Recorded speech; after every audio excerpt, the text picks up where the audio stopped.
Très chers téléspectateurs, bien-aimés dans les Seigneurs, bienvenue dans 2 Timothée 3,16, une émission de réflexion, une émission où nous pénétrons dans les Écritures pour chercher le chemin qui va nous mener à la vérité, et cette vérité va nous procurer la vie éternelle. Nous allons commencer par une brève prière. Te bénissons, tendre Père, Dieu d'Abraham, d'Isaac et de Jacob, de cette opportunité, Seigneur, que tu nous accordes pour que nous puissions parler de ta part.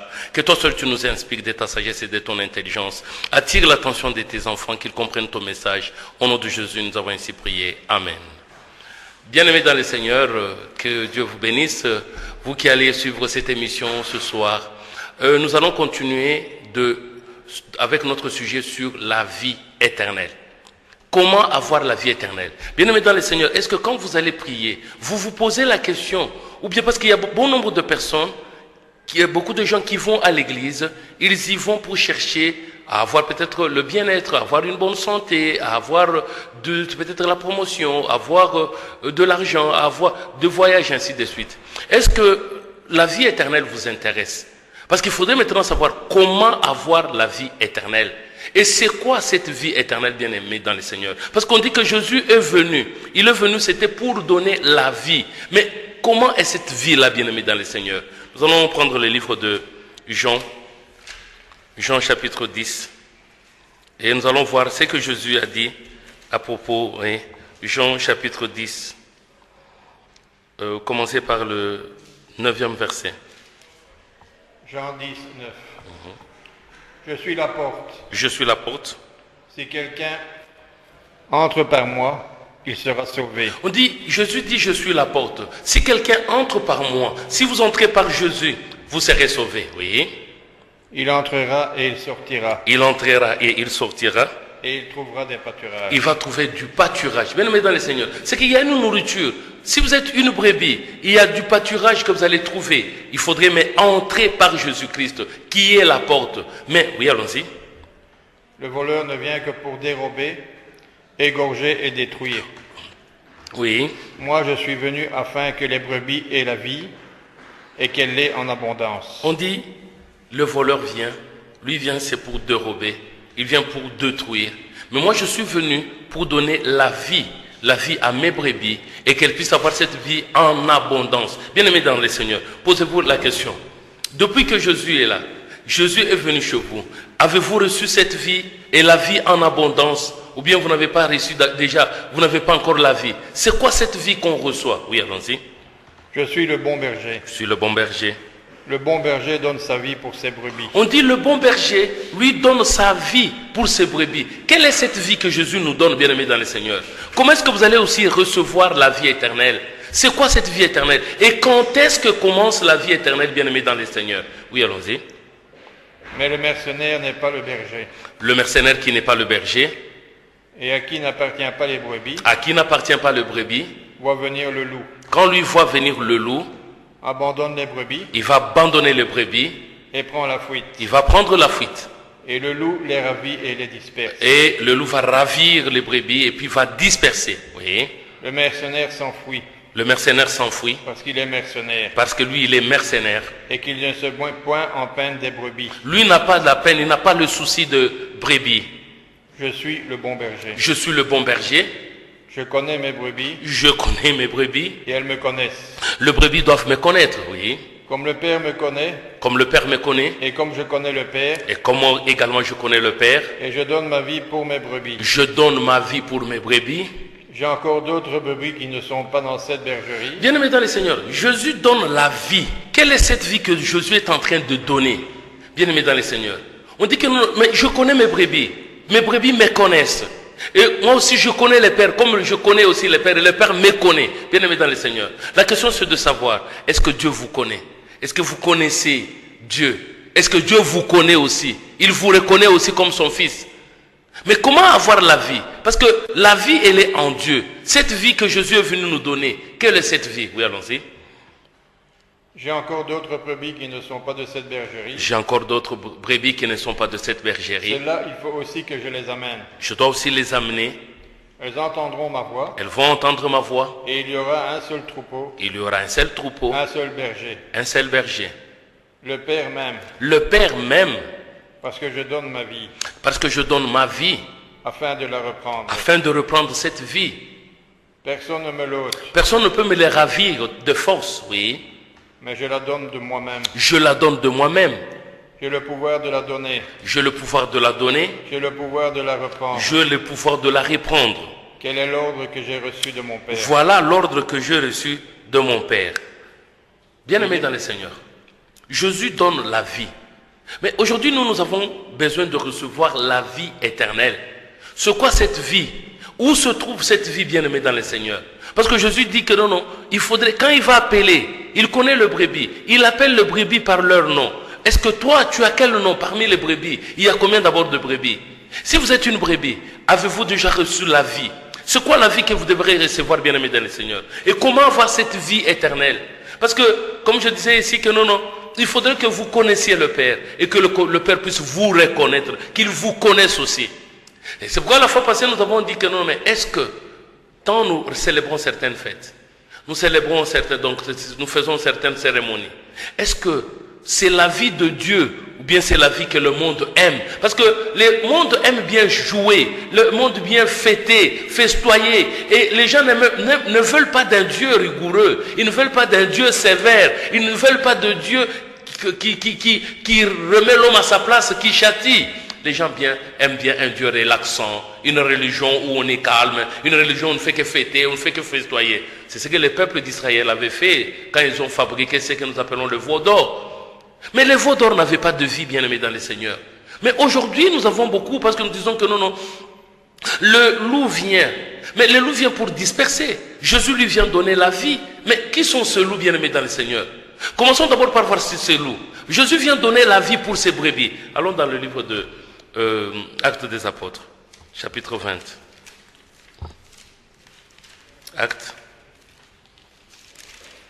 Actes des Apôtres, chapitre 20. Nous commençons par le verset 25. Acte 20, 25. Oui. Et maintenant voici, je sais que vous ne verrez plus mon visage, je sais que vous ne verrez plus mon visage, disait Paul. vous tous au milieu desquels j'ai passé en prêchant le royaume de Dieu. Je vais passer parmi vous en prêchant le royaume de Dieu. C'est pourquoi je vous déclare aujourd'hui que je suis pur de sang de vous tous. Comme on a dit, Paul dit que non, aujourd'hui moi je suis pur du sang de vous tous. Pourquoi? Parce que je suis net. Je vous ai annoncé ce qu'il fallait annoncer. Je vous ai annoncé le royaume de Dieu. Oui, allons-y.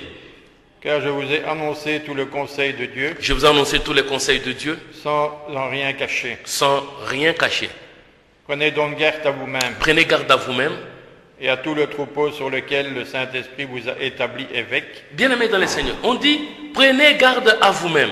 Prenez garde au troupeau où le Seigneur vous a établi évêque, bien-aimés dans le Seigneur. Oui, pour paître l'Église de Dieu, c'est pour paître l'église de Dieu qu'il s'est acquise par son propre sang. qu'il s'est acquis par son propre sang. Je sais qu'il s'introduira parmi vous, Je sais très bien qu'il s'introduira parmi vous, après mon départ, après mon départ, des loups cruels de loups cruels qui n'épargneront pas le troupeau. qui ne vont pas épargner le troupeau. C'est que les loups qui ne vont pas épargner le troupeau, ce sont des hommes de Dieu, qui, entre guillemets, hommes de Dieu, mais qui viennent avec un enseignement. Ils viennent avec vraiment deux doctrines d'hommes. Oui, allons-y. Et qui s'élèvera du milieu de vous des hommes Oui. qui enseigneront des choses Ils pernicieuses vont enseigner de choses pernicieuses pour entraîner les disciples après eux. pour entraîner les disciples après eux. Oui. Veillez donc, Veillez donc, vous souvenant que durant 3 années, vous souvenant que pendant 3 années, je n'ai cessé jour et nuit d'exhorter avec larmes chacun de vous. bien-aimés dans le Seigneur, parce qu'il faudrait que vous puissiez veiller. Veiller pour qu'il ne s'introduise pas parmi vous des enseignements qui risquent à ce que vous puissiez perdre votre prix. C'est qu'il y a des enseignements qu'on ne doit pas, qui ne viennent pas de Dieu. Parce que nous disons que nous parlons de la vie. Comment avoir la vie éternelle, bien-aimés dans le Seigneur? La plupart des gens, quand ils vont à l'église, ce n'est pas pour chercher la vie éternelle. Ils veulent chercher ce que nous disons, le bien temporel, le bien matériel. Ils veulent à ce que Dieu résolve leurs problèmes. Or, quand nous allons, c'est pour chercher la vie. Si Jésus est venu, c'était pour donner la vie. C'est qu'il est venu pour sauver, pour que l'homme sache ce qu'il peut faire et ce qu'il ne peut pas faire, bien aimé dans le Seigneur. C'est quand nous disons que non, qu'est-ce que la vie éternelle? Comment recevoir cette vie éternelle?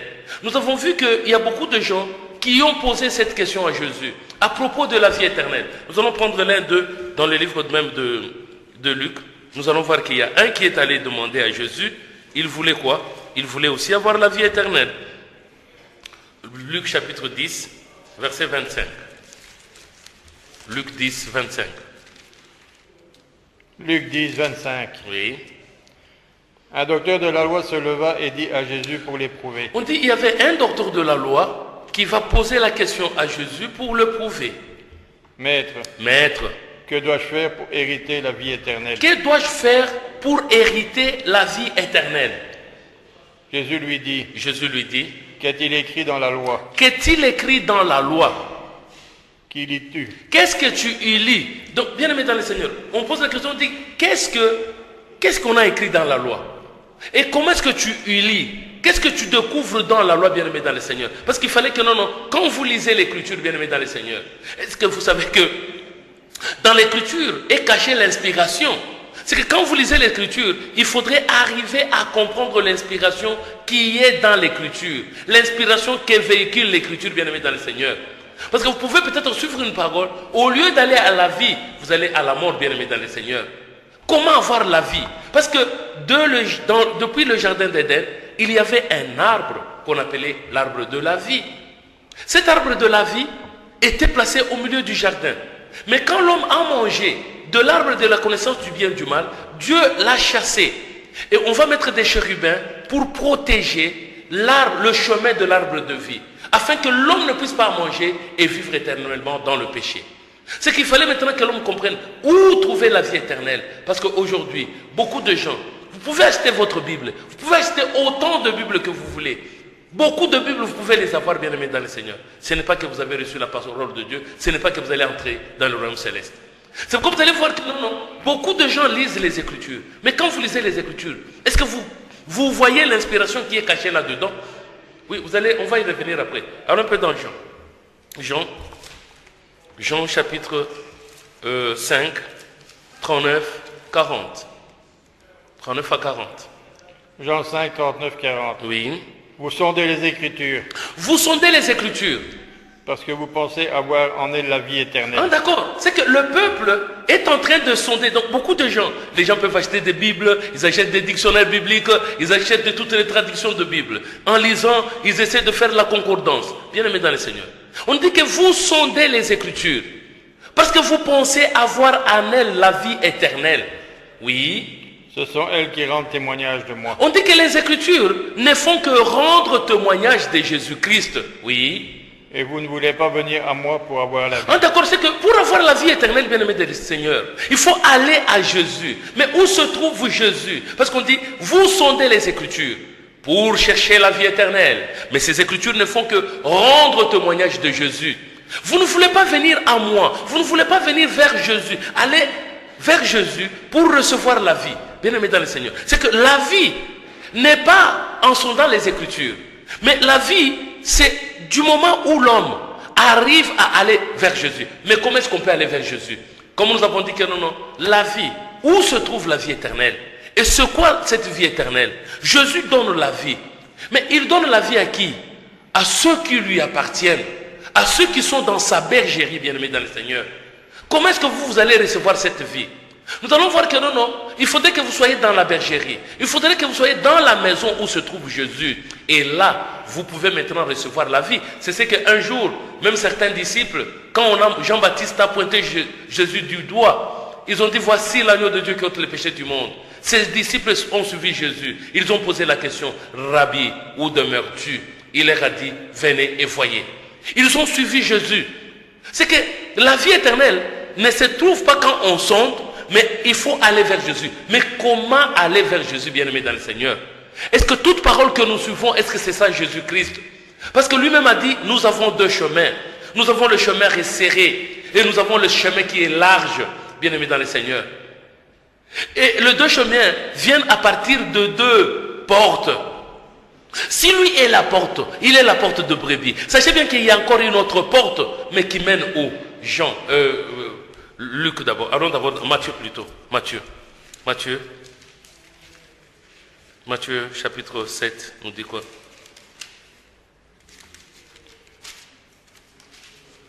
13, 14.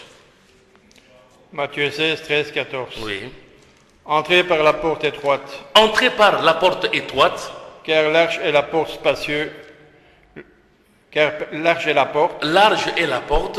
spacieux le chemin qui mène à la perdition. Nous avons un chemin, bien-aimé dans le Seigneur, qui mène à la perdition.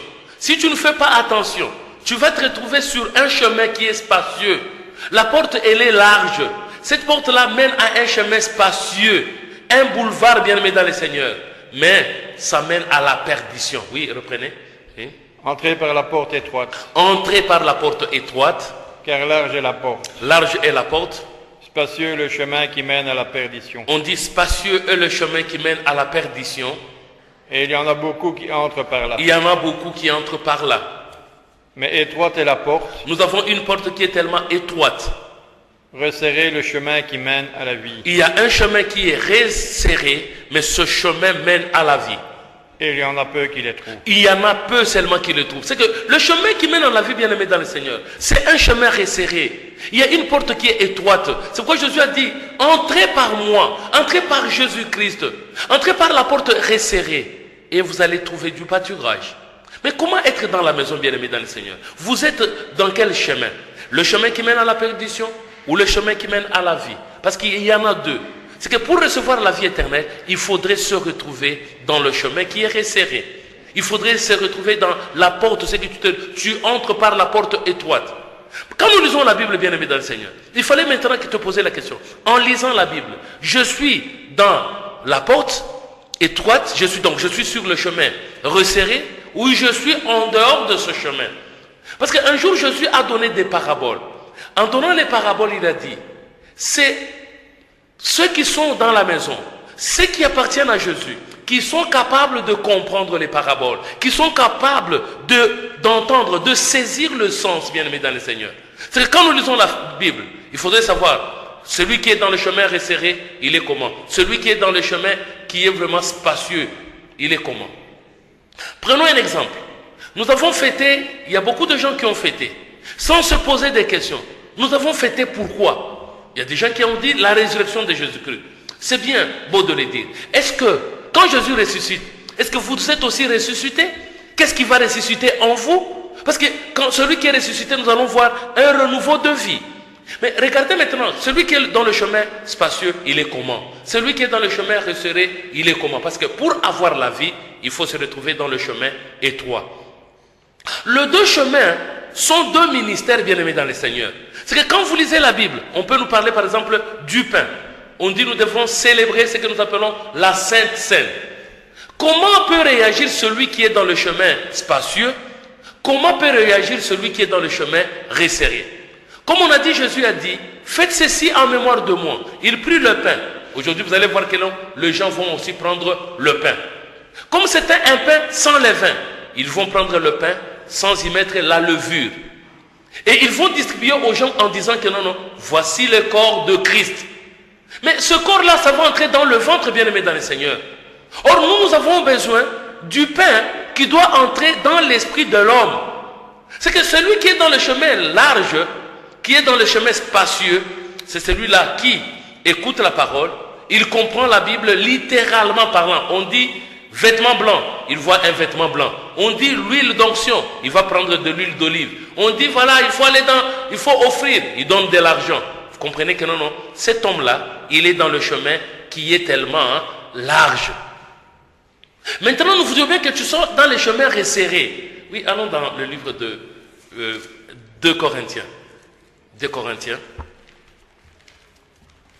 2 Corinthiens. Chapitre 3. Commencez par le 7e verset. 2 Corinthiens 3, 7. Oui. Or, si le ministère de la mort, gravé avec des lettres sur des pierres, a été glorieux. On nous dit qu'il y avait un ministère. Ce ministère-là, c'était le ministère de la mort. Bien aimé dans le Seigneur, parce qu'aujourd'hui, quand tu vois les églises, tu vas voir ministère du combat, ministère de prospérité, ministère de délivrance, ministère donc il y a beaucoup de ministères. Mais ici dans la Bible, on dit que non, si le ministère de la mort, gravé avec de lettres, oui, sur des pierres, on a gravé des lettres sur de pierres, a été glorieux, au point que les fils d'Israël ne pouvaient fixer le regard sur le visage de Moïse. On dit qu'au point que les fils d'Israël ne pouvaient pas fixer le regard sur le visage de Moïse. Bien aimé dans le Seigneur, sachez bien que non, le Seigneur place deux chemins devant vous. Quitte à vous maintenant de savoir, quand vous lisez la Bible, vous pouvez lire la Bible en étant sur le chemin de la mort, en étant sur le ministère de la mort. Vous pouvez embrasser le ministère de la mort sans le savoir. Une petite parenthèse. Vous allez revenir sur ces livres. Prenez d'abord Jérémie 21. Jérémie 21, verset 8.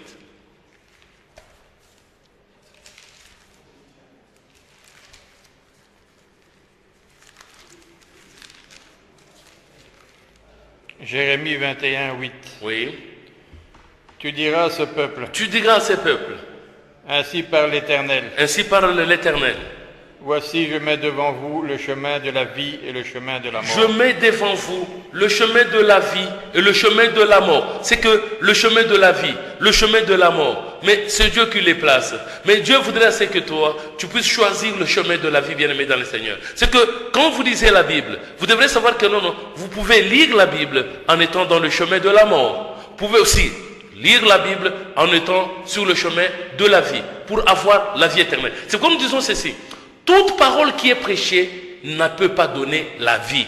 Il y a une parole qui peut donner la vie, il y a une parole qui peut donner la mort. Alors j'étais en train de donner l'exemple sur ce que Jésus a fait. Il a dit, prenez ceci. Le pain, il a dit que non, le pain c'est mon corps. Si le pain c'est le corps, bien-aimé dans le Seigneur, lui aussi avait pris le pain.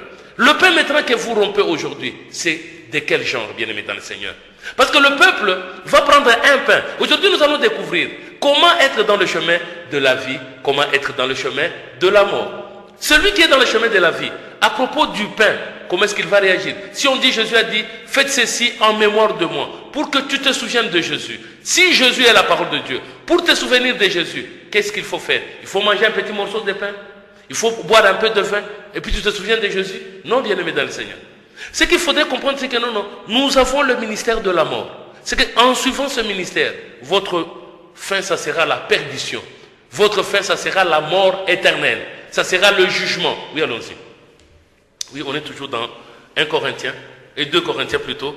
On était chapitre 3, vous avez commencé par 7, 8, 9, et puis vous allez revenir au verset 6. Donc, or le ministère de la mort gravé avec des lettres sur les pierres. On dit si le ministère de la mort, gravé des lettres sur de pierres, a été glorieux, au point que les fils d'Israël ne pouvaient fixer les regards sur le visage de Moïse. Au point que les fils d'Israël ne pouvaient pas fixer le regard sur Moïse à cause de la gloire de son visage. À cause de la gloire de son visage. Bien que cette gloire ait été passagère. Bien que cette gloire soit passagère.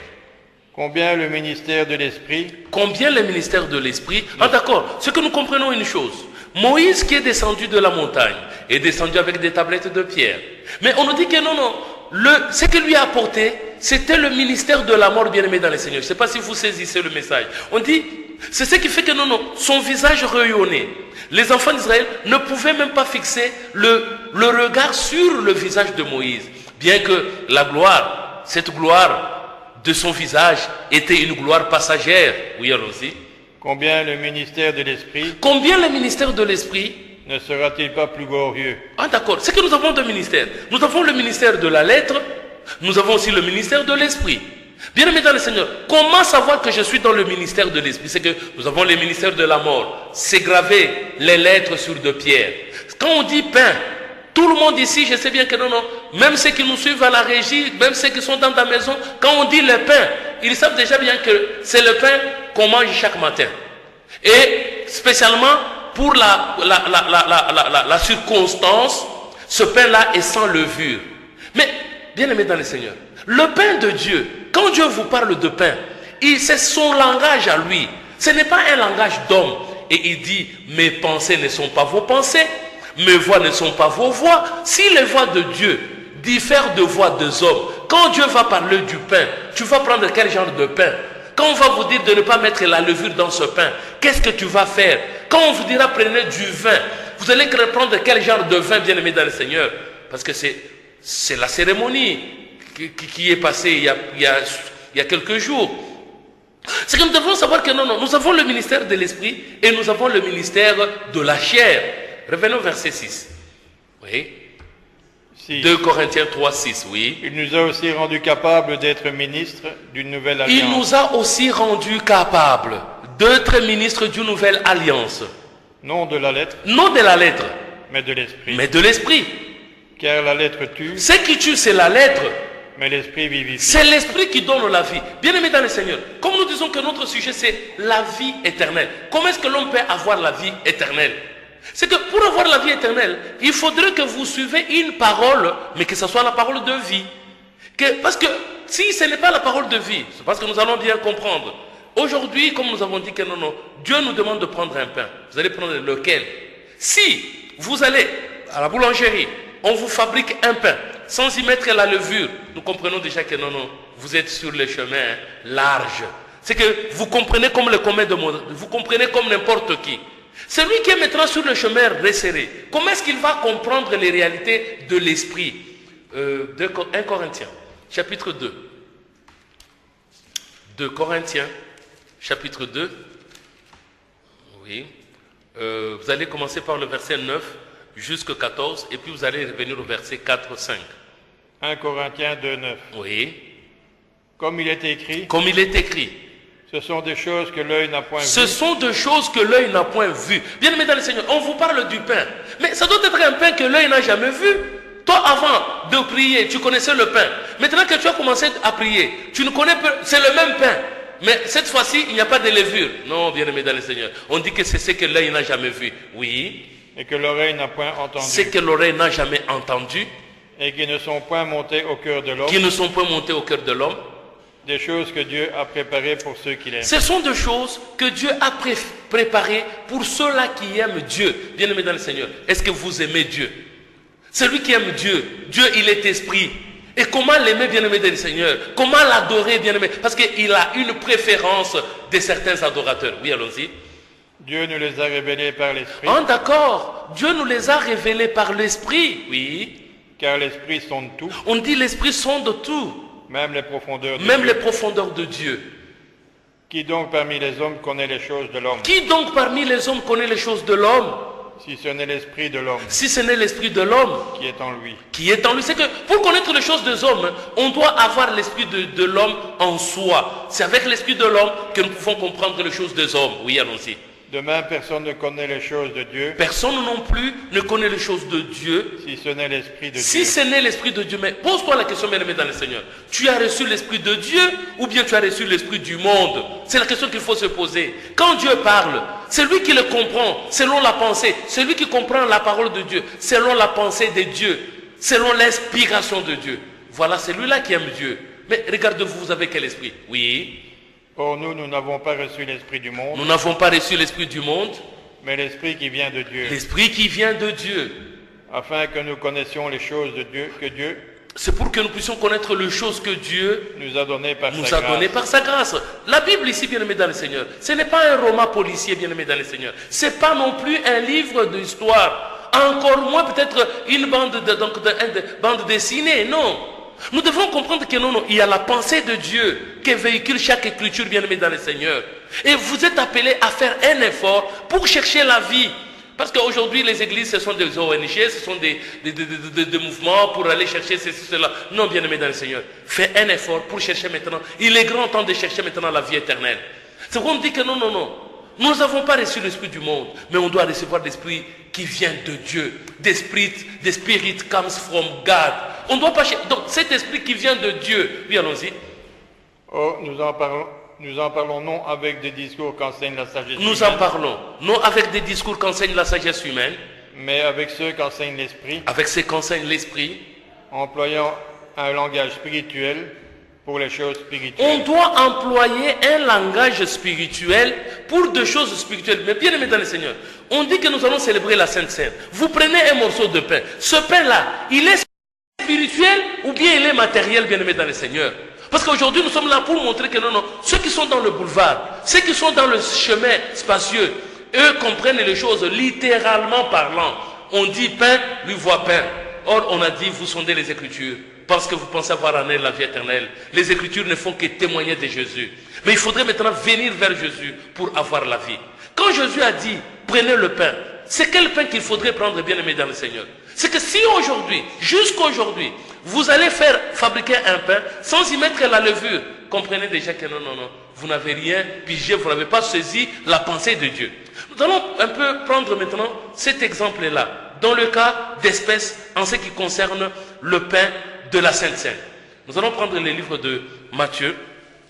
Nous allons voir un peu qu'est-ce que Dieu est en train de nous dire à propos de ce pain. Matthieu 16, vous allez commencer par le verset 7 jusqu'au verset 12. Matthieu 16, 7. Les disciples raisonnaient en eux-mêmes et disaient, Vous avez commencé par quel verset? 7. Oui, 6, commencez par 6, c'est mieux. Comme ça, on va comprendre. 6. Oui. Jésus leur dit, Jésus leur dit, gardez-vous avec soin du levain des pharisiens et des sadducéens. gardez-vous avec soin du levain des pharisiens et des sadducéens. Les disciples raisonnèrent en eux-mêmes et Les disaient, disciples raisonnaient en eux-mêmes et disaient, c'est parce que nous n'avons pas pris de pain. c'est parce que nous avons oublié de prendre le pain. Oui. Jésus l'ayant su dit, Jésus l'ayant connu va dire, pourquoi raisonnez-vous en vous-même, pourquoi est-ce que vous raisonnez en vous-même, gens de peu de foi, les gens hommes de peu de foi, sur le fait que vous n'avez pas pris de pain? du fait que vous n'avez pas pris de pain, oui. Êtes-vous encore sans intelligence? Êtes-vous encore sans intelligence? Bien aimé dans le Seigneur. Là, c'est Jésus qui pose la question de ses disciples. Êtes-vous encore sans intelligence? Avez-vous l'esprit bouché? Quand nous lisons dans la tradition communauté chrétienne ou la Bible de peuple, avez-vous l'esprit bouché? Ne comprenez-vous pas? Oui, allons-y. Et ne vous rappelez-vous plus les 5 pains de 5000 personnes Vous ne vous rappelez pas les 5 pains pour 5000 hommes? et combien de paniers vous avez Combien de emportés? paniers vous avez ramassé, emportés? Ni les 7 pains des 4000 hommes Ni les 7 pains pour les 4000 hommes. et combien de corbeilles vous avez emportés? Combien de corbeilles vous avez emportés? Comment ne comprenez-vous pas Comment est-ce que vous n'arrivez pas à comprendre? que ce n'est pas au sujet des pains que je vous ai parlé? Ce n'est pas au sujet de pain le pain que vous consommez au petit déjeuner, le pain que vous consommez à tout moment, dont je ne vous ai parlé, je ne vous ai pas parlé de ce pain. Parce que Jésus avait un langage. Le langage que Jésus utilisait, c'était un langage codé. C'est ce que nous appelons de paraboles. C'était donc un langage énigmatique. C'était des énigmes, bien aimés dans le Seigneur. Oui. Comment ne comprenez-vous pas Comment ne comprenez-vous pas? que ce n'est pas au sujet du pain que je vous ai parlé? Ce n'est pas au sujet de pain que je vous ai parlé. Gardez-vous du levain des pharisiens et des sadducéens. Gardez-vous du levain des pharisiens et de sadducéens. Alors ils comprirent que ce n'est pas du levain du pain, Ils comprirent qu'il ne leur pas parlé du levain de pain qu'il avait dit de se garder, que Jésus avait dit de se garder. mais de l'enseignement des pharisiens et des sadducéens. Ah, d'accord. C'est que quand Jésus parle du levain, il fait, ou quand Dieu parle du levain, Dieu parle de l'enseignement des pharisiens. Dieu parle de l'enseignement des sadducéens. Cet enseignement était basé sur quoi? Ou cet enseignement est aujourd'hui basé sur quoi? Sur l'hypocrisie, bien aimé dans le Seigneur. Sur le mal. La levure là qu'on met dans la pâte, ça fait gonfler la pâte. C'est pourquoi vous allez voir que l'homme de Dieu prêche. Il vous dira, dis à ton voisin, tel que tu me vois aujourd'hui, demain tu seras étonné. Oh non, voilà, nous parlons de miracles, nous parlons de guérison, nous parlons de voyage, nous parlons de prospérité, nous parlons de bénédiction matérielle. Bien aimé dans le Seigneur. Tout ça c'est la levure, bien aimé dans le Seigneur. Quand Jésus est venu, a-t-il parlé de voyage? Ou bien il a montré aux gens comment non, je vais marcher aujourd'hui, demain est le 3e jour. Le voyage que lui, il nous dit, nous devons entrer dans le chemin, c'est qu'il nous montre le voyage vers le ciel, vers son Père, bien-aimé dans le Seigneur. Ce n'est pas le voyage vers l'Europe, ce n'est pas le voyage vers l'Asie, Dubaï, ou que sais-je encore. C'est que tout ça, ce sont des levures. C'est qu'il fallait prendre le pain qui vient de Dieu, bien-aimé dans le Seigneur. Si tu vois un homme de Dieu aller à la boulangerie, il vous amène un pain matériel, il vous montre que non, aujourd'hui nous allons faire ce que Jésus avait fait. Non, bien-aimé dans le Seigneur, c'est qu'il n'a rien pigé, il n'a rien compris. Revenons un peu toujours sur ce point-là. Marc, chapitre 8. Marc 8, commencez par le verset 15. Marc 8, 15, oui. Jésus leur fit cette recommandation. Jésus va leur faire cette recommandation. Gardez-vous avec soin du levain des pharisiens et du levain d'Hérode. Gardez-vous avec soin du levain des pharisiens et du levain d'Hérode. Bon, est-ce que Hérode vendait la levure? Parce qu'on a dit que non, pendant la période pascale, la période de Pâques, le passage de l'Éternel, on ne doit pas trouver de la levure sur l'étendue du territoire, bien-aimé dans le Seigneur. On ne peut pas trouver de la levure. Mais aujourd'hui, nous trouvons dans des magasins de la levure. Non, c'est parce que le peuple n'a pas compris que non. Dieu parle d'un autre pain. Les gens voient le pain matériel. Ce sont les hommes charnels, les hommes qui n'arrivent pas qui sont dans le chemin large. C'est pourquoi on dit que non, faites attention à la levure d'Hérode et des pharisiens. Or, cette levure, ce n'est un enseignement. Comment est-ce qu'on ne peut pas mettre, comment est-ce qu'on peut ne pas mettre la levure ou le pain, donc l'enseignement dans un pain? Oui, allons-y. Les disciples raisonnaient entre eux et disaient. Les disciples raisonnaient entre eux et disaient. C'est parce que nous n'avons pas de pain. C'est parce que nous n'avons pas de pain. Jésus, le sachant, leur dit. Jésus va le savoir et va leur dire. Pourquoi raisonnez-vous sur ce que vous n'avez pas de pain? Pourquoi raisonnez-vous? C'est que même les disciples, ils n'arrivaient pas à comprendre. L'intelligence était bornée sur quoi? Sur le bien matériel, sur ce qui est visible. Or Dieu a dit, bien-aimé dans le Seigneur, l'Éternel ne considère pas ce que l'homme considère. L'homme regarde à ce qui frappe les yeux, mais l'Éternel regarde l'intérieur. L'Éternel regarde au cœur, bien-aimé dans le Seigneur. Quand il dit pain, toi tu regardes, tu vois quoi? Tu ne regardes à l'extérieur. C'est ce que nous dit le livre de 1 Samuel, chapitre 16, verset 7. Il dit que non, l'Éternel ne considère pas ce que l'homme considère. Oui, allons-y. 1 Samuel. 1 Samuel 7, 7. 16, 7. Chapitre 16, verset 7. Ouais. Ouais. Et l'Éternel dit à Samuel. L'Éternel dit à Samuel. Ne prends point garde à son apparence. Ne prends point garde à son apparence. Et à la hauteur de sa taille. Ni à la hauteur de sa taille. Car je l'ai rejeté. Je l'ai rejeté. L'Éternel ne considère pas ce que l'homme considère. L'Éternel ne considère pas ce que l'homme considère. L'homme regarde à ce qui frappe les yeux. L'homme ne regarde à ce qui frappe les yeux. Mais l'Éternel regarde au cœur. Bien aimé dans le Seigneur, c'est qu'il y a un pain. Le cœur doit se nourrir de quelque chose. Et quand nous disons que le cœur, ce n'est pas ce qui est en train de battre. Nous parlons du cœur, de celui-là le cœur de celui qui est sage. Le cœur de celui qui est sage, c'est un cœur qui est à sa droite. Le cœur de l'insensé, c'est à gauche, bien aimé dans le Seigneur. Et on revient maintenant dans le livre des gens. C'est que nous parlons d'un pain. Pour que l'homme ait la vie, l'homme devrait prendre le pain. Mais quel genre de pain, bien aimé dans le Seigneur? Jean chapitre 6. Vous allez commencer par le verset 33. Jean 6, 33. 33, oui. Car le pain de Dieu, Le pain de Dieu, c'est celui qui descend du ciel. le pain de Dieu, c'est celui qui descend du ciel. Bien aimé dans le Seigneur, depuis que tu as commencé à fréquenter les assemblées, les églises, on t'a déjà présenté un pain qui descend du ciel. Un pain qui tombe du ciel, bien aimé dans le Seigneur. Parce que Jésus dit, le pain de Dieu, c'est celui qui descend du ciel et donne la vie au monde. Quel est ce pain-là, bien aimé dans le Seigneur? Oui, allons-y.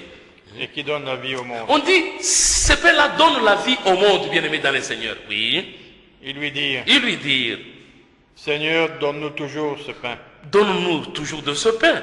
Jésus leur dit, Jésus leur dit, je suis le pain de vie. je suis le pain de vie.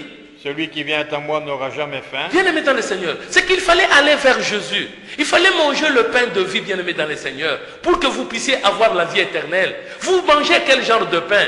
C'est pourquoi nous disons que non, toute parole, même si quelqu'un donne le verset biblique, toute parole n'est pas la parole de vie, bien aimé dans le Seigneur.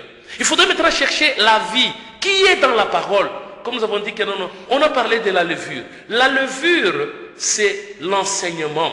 Un enseignement basé sur le bien matériel. Un enseignement basé, donc, où les péchés, la repentance n'est rien.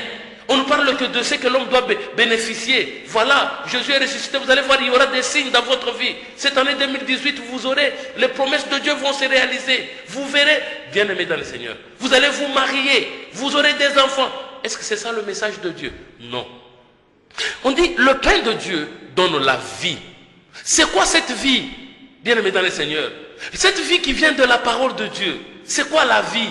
Parce que nous vous disons bien que non, quand on va nous prêcher la parole, qu'on voit la vie qui est cachée dans la parole. Jean chapitre 1, verset 1,4. Jean 1, 4. Jean chapitre 1. Oui. Au commencement était la parole. Au commencement était la parole. La parole était avec Dieu. La parole était avec Dieu. Et la parole était Dieu. La parole était Dieu. 4. Oui. En elle était la vie. En elle était la vie. Et la vie était la lumière des hommes. La vie, c'est la lumière des hommes. Bien-aimés dans le Seigneur, c'est que quand nous lisons les Écritures, nous devons chercher la vie qui est dans l'Écriture. C'est pourquoi on a dit, la parole de Dieu est vivante. La parole de Dieu doit donner la vie. C'est quoi cette vie que la parole doit donner? La vie, c'est ça la lumière. Quand nous parlons de la lumière, c'est pourquoi on dit que non, ta parole est une lampe à mes pieds. Elle doit m'éclairer. C'est qu'il faudrait que que la parole, qu'on trouve la lumière qui est cachée. Si on dit pain, nous n'allons pas nous limiter à voir le pain matériel. Nous allons au-delà de ce qui est écrit. Au-delà pour voir c'est quoi la lumière. Quand nous parlons de la lumière, nous voyons la révélation.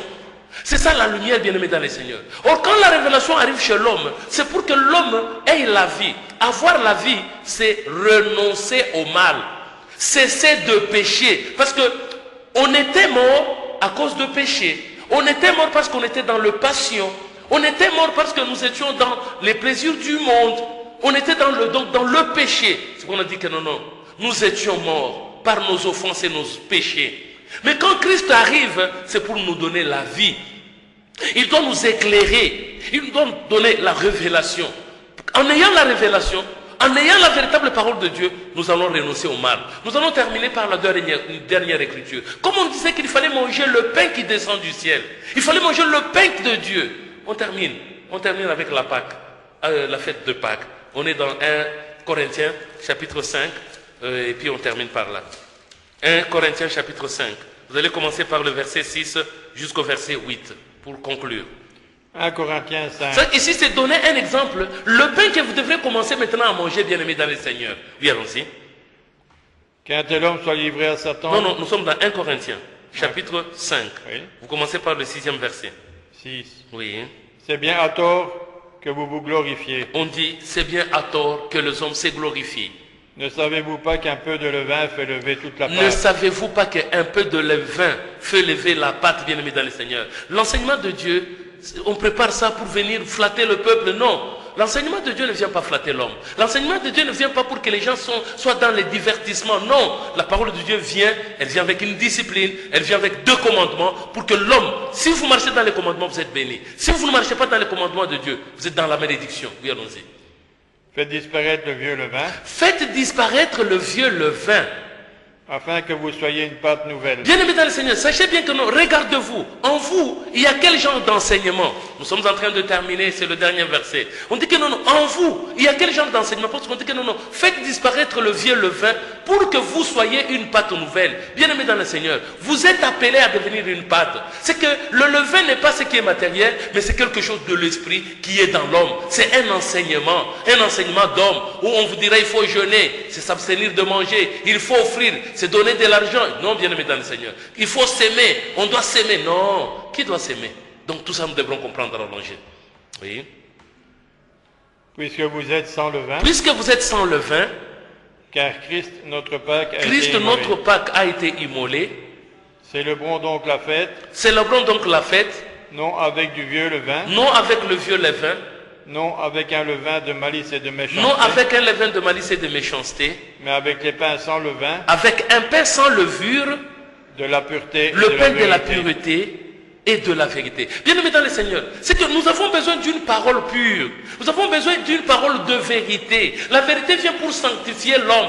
La vérité vient pour que l'homme se réconcilie avec son Créateur. On ne sait pas disputer avec Dieu à cause de l'argent. On ne sait pas disputer avec Dieu à cause de voitures ou de maisons. Non, nous nous sommes disputés avec Dieu parce que nous avons péché. Alors, il faudrait maintenant briser cette barrière. La parole de vie, c'est que nous venons avec la révélation. C'est que dès la Genèse jusqu'à l'Apocalypse, on doit expliquer selon la pensée de Dieu. On doit expliquer le plan secret de Dieu pour que l'homme quitte les péchés, qu'il aille à la lumière. C'est comme nous avons besoin du pain qui descend du ciel, la parole pure qui descend de Dieu pour nous donner la vie, pour que nous puissions avoir une vie de sainteté, une vie de pureté, bien-aimés dans le Seigneur. On est en train de terminer.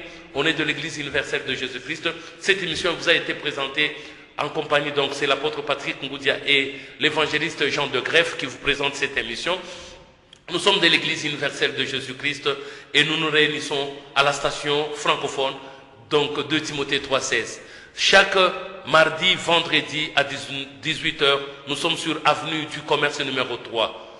Et nous sommes aussi sur Allée Verte chaque mercredi à partir de 17h30. Allée Verte numéro 39. On est aussi sur l'avenue Eucalyptus chaque dimanche à partir de 16h. Et à la direction maintenant, là où nous avons l'école du savoir de Dieu, l'école de la sagesse, avenue de la Presse numéro 10, au quartier Founan 2, non loin du croisement des avenues Bokassa et Founan, avenue de la Presse numéro 10. Nous sommes là chaque lundi à partir de 17h, chaque samedi à 14h30, les dimanches à 9h. Bien-aimés dans le Seigneur, venez pour que vous puissiez recevoir cette parole qui va vous procurer la vie et la vie éternelle. On va remercier le Seigneur qui a commencé avec nous et qui termine avec nous. Nous te bénissons, tendre Père, Dieu d'Abraham, d'Isaac et de Jacob, de ce moment que tu nous as accordé pour que nous puissions parler de ta part. Prie à toi que tu puisses, mon Dieu, ouvrir les yeux et les oreilles intérieures de tes enfants, qu'ils comprennent le mystère caché depuis les temps anciens, qu'ils comprennent, ô Dieu, ta parole, Père éternel, qui est mystérieuse et cachée. Ils pourront, mon Dieu, mon roi, s'attacher à toi et comprendre comment te servir éternellement. Bénis tous ceux-là qui nous ont suivis, Père éternel. Dans le nom de Jésus, nous avons ainsi prié et demandé. Amen. Que Dieu vous bénisse et à mardi prochain, même chaîne, même heure. Bye bye.